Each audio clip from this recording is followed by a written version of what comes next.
The next set of model sentences on pages 18 and 19 is entitled Metella, and it's a little story about Metella and Grumio.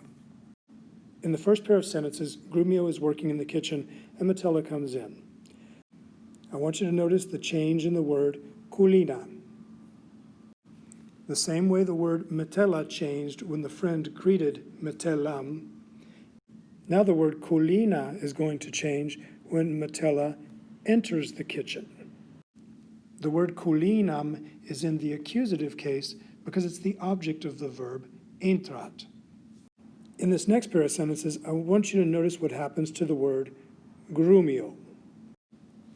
In the first sentence, grumio is in the nominative case because grumio is the one who is working. In the second sentence, grumio is in the accusative case, grumionem, because Metella is watching grumio. Now it's your turn.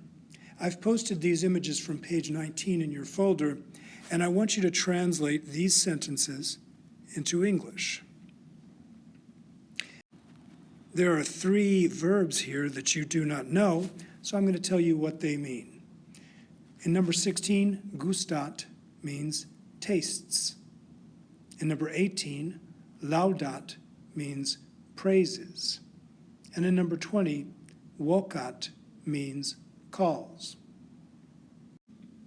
We'll discuss these images and these sentences in our next Zoom meeting, but until then, y'all stay safe.